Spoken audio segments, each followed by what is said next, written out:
Kolik by měla být maximální rychlost na dálnici v Česku a Slovensku? Keď vidím tých našich vodičov tu, tak by niekedy mala byť aj menšia, jak je, ale pre nás, čo vieme jazdiť, by mohla byť kľudne neobmedzená, jak v Nemecku.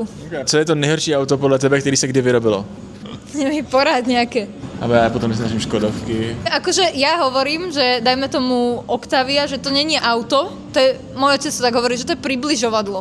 To je proste vec, ktorá ťa priblíži z bodu A do bodu B a väčšina ľudí vlastne potrebuje auto na toto, hej, že my máme poruchu v hlave, vieš, takí ľudia jak my. To je proste diagnoza. Okay. My radšej tu platíme nezmysly do nadrže a máme z toho radosť. Jsou blinkery povinnost anebo zbytečnost? Povinnosť, ale keď nemusím, tak tiež ich nedávam, keď vidím, že za mnou nikto nie je.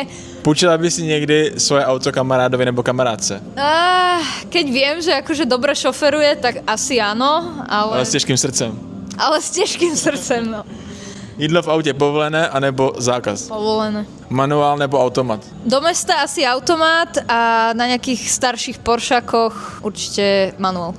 Benzín, diesel nebo elektřina? Benzín. Zadokolka, předokolka nebo čtyřkolka? Zadokolka aj štvorkolka, teraz mám tu štvorkolku a akože prejdeš po snehu, po lade, úplne super, hej, že tie staré dve Maseraty som mala zadokolku a nevedela som prejsť niekde, no. Hudba v autě nebo zvuk motoru?